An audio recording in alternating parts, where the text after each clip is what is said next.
Signs of a toxic grandparent. Hi everyone, it's Abby McKenna here from The Parenting Co, your ultimate resource to parenting. Now in this video, Signs of a Toxic Grandparent, we're going to talk about and give examples of signs of a toxic grandparent. We're also going to discuss what healthy and unhealthy behaviours look like from a grandparent to yourself or your children. We're going to talk about when you may need to consider setting boundaries with the grandparents of your children.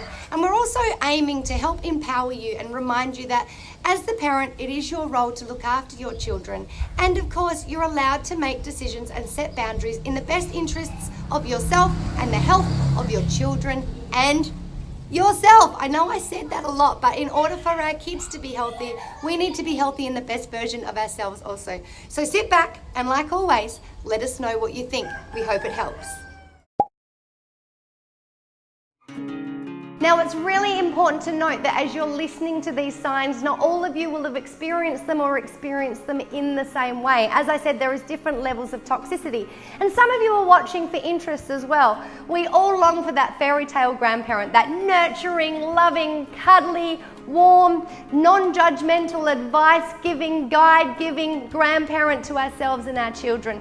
And some of you have been landed with that. And that's absolutely fantastic. Even if they are a little bit cheeky. I think grandparents are allowed to be a little bit cheeky and spoil every now and then. However, some of us and some of you listening out there haven't been dealt with that at all. And it can be really hard to accept. It may be that you experienced these behaviors as a child and you're struggling to decipher whether it is actually okay, but you're feeling like it's not okay for your child or for yourself at the moment. In some cases, we worry about the consequences, and if we take action in the form of a conversation, expectations, boundaries, removing that person from the relationship, that there may be consequences that are quite scary and we don't know how to manage them. You may be experiencing intrusive behaviour, demanding behaviour, controlling behaviour. It may even be abuse, but you long for that fairy tale grandparent for your children so much that you don't want to see it, or it's become so tiring that you don't know how to manage it. Some of you may have been putting in expectations or laying down expectations and boundaries, and you feel like you're constantly doing it and you don't know where to go now. And for some people, it may be that you understand or realise that there is an untreated or a misdiagnosed mental illness, and you feel guilty because that person doesn't realise that their behaviours are toxic. They're not in control. You love them. They're not a bad person and you want them to get help so much, but the relationship is becoming so toxic and so unmanageable and you just don't know what to do next. So in saying that, I'm going to talk to you right now and share the experiences, just as I've promised, from other mums all around the world, signs of toxic behaviour. And if you are experiencing any of these, as the parent, you are absolutely entitled to stand up, have a conversation, lay down expectations, provide boundaries, and in some cases, as is the case with a number of our mums that I've spoken to, remove, cut off, or limit contact with that person, because at the end of the day, you are entitled to do that with anything that affects your life negatively, and of course, anything that affects the life of your child negatively. So the first behaviour that we're going to look at is undermining behaviour from the grandparent. And this is behaviour that undermines you as a parent. It may undermine your decisions. It may be that the grandparent has overstepped the mark again and again and again, to the point where they've overstepped the mark so many times. You may have had a conversation with them, because we do need to be able to speak about expectations and what we want for our children with the grandparent, so that they have a chance to adhere to them. But you may feel like you've laid down the law and it's been undermined so many times that it's now affecting you. It's affecting your ability to have a healthy relationship with that person, and it's in fact becoming toxic. A really fantastic example that I spoke to a mum about this, and you can check this out in our Signs of a Toxic Grandparent article, was that their religious beliefs were different to their grandparents' religious beliefs, and they'd ask them time and time again not to take their child to the church that their grandparents were taking them to, this wasn't adhered to. The grandparents actually felt like they were doing the right thing in the best interests of the children. However, the parents saw that differently. So they had to have a conversation and come together and really lay down the expectations and why they didn't want to be undermined like that anymore. Now, the next one that we're going to look at is controlling behaviour. And the one I'm going to talk about is when the grandparent doesn't realise that they're not actually the parent of the child anymore, or they feel like they've got the rights and responsibilities to parent that child. Now, an example of this with one particular mother is where she spoke about her own mother, and whenever she made a decision against her own mother's advice because she felt had different values, or she felt that that was in the best interest of her children, that mother would actually get quite upset, take it to heart, be quite hurt. This mother actually had a mental illness that was interfering with her ability to be able to see the opinions or see the points of view for other people, which made it even more complicated. But this mother felt like she knew best, and this was her words, she knew best, she had been a parent, therefore she needed to be listened to and adhered to because she had much more experience, many more years experience being a mother, and that what she said goes rather than what the mother saying goes. It's also really important to note that the toxic behaviour that's being experienced may be happening to yourself, it may be happening to your child, or it may be happening to the parents and the children. In any case, it's really important that you provide some boundaries, some expectations, some limitations, whatever level of action that you feel that you need to take. Of course, we don't want anything to affect our children, and it's really important that we protect and we preserve them from that. It's also really important to note that as a parent, you need to be your best person in order for you to be able to be the best parent for your children. So if something is affecting that, it may be that you need to lay boundaries down for yourself so that you can be a better or the best parent for your children. Let's now look at grandparents that play favourites. Now, also important to remember that sometimes location means that grandparents have easier access and can visit certain grandchildren more than others. It's also really important to note that this is life, and in life some people are going to gel better, they're going to get along better, they're going to have similar interests, they're just going to have a better chemistry. But playing favourites is when it becomes obvious to yourself or the child. It may be that the grandparent is making derogatory comments about one child in front of the other child, or in front of the child that they're making derogatory comments about. It may be little side remarks like, oh, you're just not as smart as such and such, or I wish that they were better at such and such, just like such and such. Either way, I think this one is a pretty obvious one, and you're going to know about it. So that is the favourite playing grandparent. I had to go do some art with my 4-year-old, and I realised that my shirt had been all mucked up, so I'm all fixed now, sort of, a little bit dishevelled, but I'm okay and I'm good to go. Now let's look at the financially abusive or controlling grandparent, or financially abusive or controlling behaviours. Now this might come as a little bit of a surprise to you, because often the financial abuse or control from grandparents isn't in the traditional sense about how we talk about it with, say, partners, when we're in a toxic relationship with partners. This comes in the form of when grandparents contribute to your child or your family financially, and then they feel like they have a right to control your behaviours or have a say in where that money goes. Now, there are lots of grandparents out there who want to and are able to financially contribute to you or to your children, and this is absolutely fantastic if they can. And yes, we should be grateful for it, but there is a difference between being grateful and you actually having the right to make decisions about your family and your children. By financially contributing, it doesn't actually give grandparents the right to control what you do, your parenting decisions. So if you're feeling like there is some form of control or abuse because the grandparents have financially contributed, it may be that you don't accept that financial contribution, and they probably shouldn't have offered it in the first place. How about the demanding or intrusive or energy-consuming behaviours that sometimes come from toxic grandparents?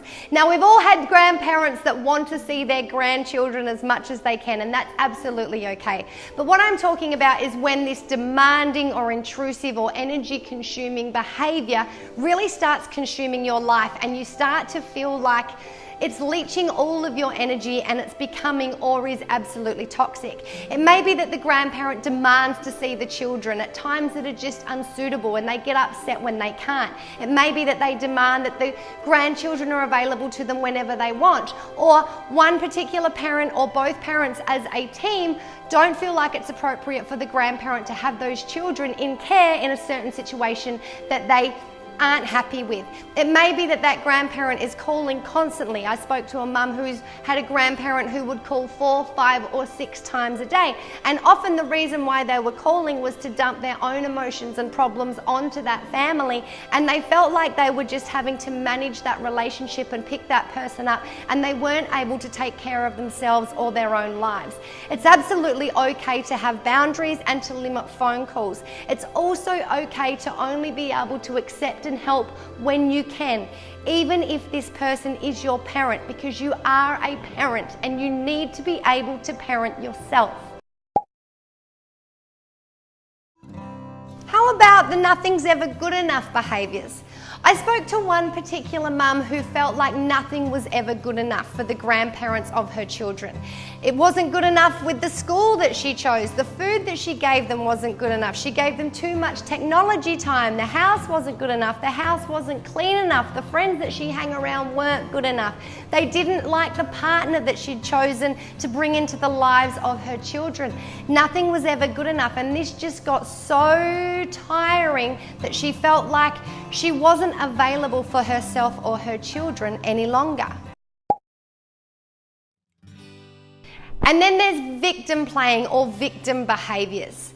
Now this one can be really hard because it's natural for us to feel really sorry and want to help victims, especially if it's a parent of our own and we've grown up with that parent being a victim. We've always been there to try and lift them up. It may also be, and this was actually in the case or in the instances of a number of mothers that I spoke to, that there was an untreated or an undiagnosed mental illness that led to these victim behaviours, where the grandparent felt like they were always really hard done by and they were constantly helping people without being asked to help, and then when they didn't get the behaviours that they wanted or expected in return, they acted like a victim, felt like the world was completely against them. Sometimes these victim behaviours meant constantly calling like we spoke about earlier on with the time-consuming, energy-consuming, demanding parent, wanting to speak and taking so much time away from the parenting of the children to be able to help her that it just wasn't manageable anymore. And this can be a really hard one, and you don't know when to draw the line, especially if there is a mental illness involved or you feel like there is a mental illness involved. It may be that you absolutely love this person and they have great qualities and you know that they're not a bad person, but they're not able to see that their behaviours are toxic and they can't control their behaviours, and you get to the point where you realise that you need to put some boundaries in because it's not allowing you to be a good parent and it may be affecting your children. Martyr and hostage behaviours. These ones can also be really difficult because it may be a mental illness or the inkling of a mental illness involved with this. But a martyr or a hostage holding personality or symptoms of someone who has a martyr or a hostage personality are really interesting, and it's often something that needs to be diagnosed, and we feel like we don't want to call people out on these behaviours because it can be really, really icky if we do. But hostage behaviours are simple. I did this for you, now you need to do this for me. I gave you this money, so I now have the right to do this. I did all of these things for you when you were a child. I took you to sport, I fed you, I gave you boarding school, I gave you all of these opportunities. I gave my life up for you, and now you're not adhering to what I say. You're not listening to what I say. You're not doing what I expect. You're not giving me the same time back in return, and as parents, we're not going to be able to give our time back in return. It's really also, I think, important to remember that if you feel like you have a parent who has some martyr personality traits where they're talking about all of the sacrifices that they made for you when you are a child, remember when you sign up to being a parent, you do sign up to making sacrifices. It is a choice to how far you choose to take them. So that parent or that grandparent chose to make those sacrifices, and it's really not fair to hold you hostage as a result. Now, troop rallying is exactly that. It may be that you've had a disagreement with this grandparent, they don't like something that they've done, and they've gone around and rallying the troops. This is a form of isolation, and isolation is a form of abuse. Once again, you need to be able to assess the extent of this and what you're going to do as a result. But often rallying the troops means that they will go and talk to their friends in order to protect their social circle or have the support of their social circle. This can get really icky and quite toxic when you share the same social circles as the grandparents of your children. For example, if your mother runs away and rallies the troops every time you have a disagreement, it's really likely that you have the same social circles. Her sisters are your aunties, her brothers are your uncles, her best friend has probably become a close friend of yours or a mentor now that you are older and have your own children, and it can feel like you're being removed and you're losing your support system and you're losing your social circle because these people are made to take the support of another person. It can also be really disheartening and really, really hard, and you can feel really left in the dark when you feel like the words that have been spoken are not truths, that they're only hearing one side of the story, or that your support group is only being given one side of the story. It's not yours, and it's not the reality that you are seeing. Now, on a final note, and we have to talk about this, there are behaviours that are dangerous, whether that's physically, emotionally, and some of these behaviours, when they happen over and over again within your own mind, within your own being, you may start to realise that they are dangerous, that you aren't able to uphold the mental ability or the emotional health that you used to before these behaviours became toxic. But if you feel like the behaviours that you are experiencing are in fact dangerous, meaning they are threatening the welfare, the safety, or the health of yourself, your family, or your children, you need to do something about it. In the case where you feel like life is threatened or threatened seriously, it may be that you need to take that extra step and get authorities involved in order to be able to support you to take those steps. There are just some of the experiences and signs of toxic grandparents. Now, once again, toxicity is a little bit different to overstepping the mark. It comes when it is heightened, when it is really negatively impacting your life. You may feel drained, like you can't take care of yourself, like you can't take care of your children, like this relationship is becoming unmanageable and it would be better without it. You may feel scared, but it's also really important to note that you may be grieving at this time as well, because it's not what we want, it's not what we deserve, and it's not what we hoped for.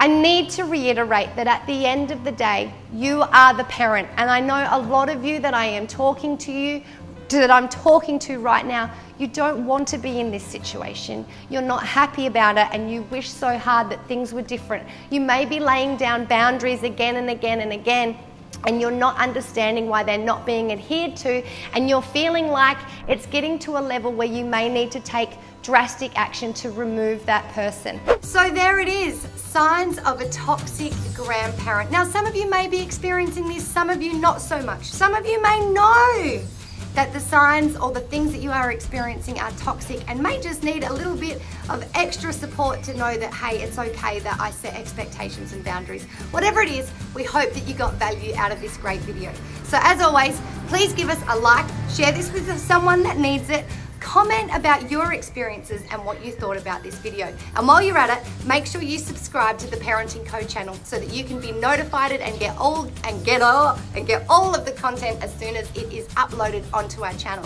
Also, head over to theparentingco.com. We have a fantastic article that runs alongside this video that outlines these signs, and we also have a follow-up article coming to detail exactly how to set boundaries. So make sure you subscribe and head over to the Parenting Co.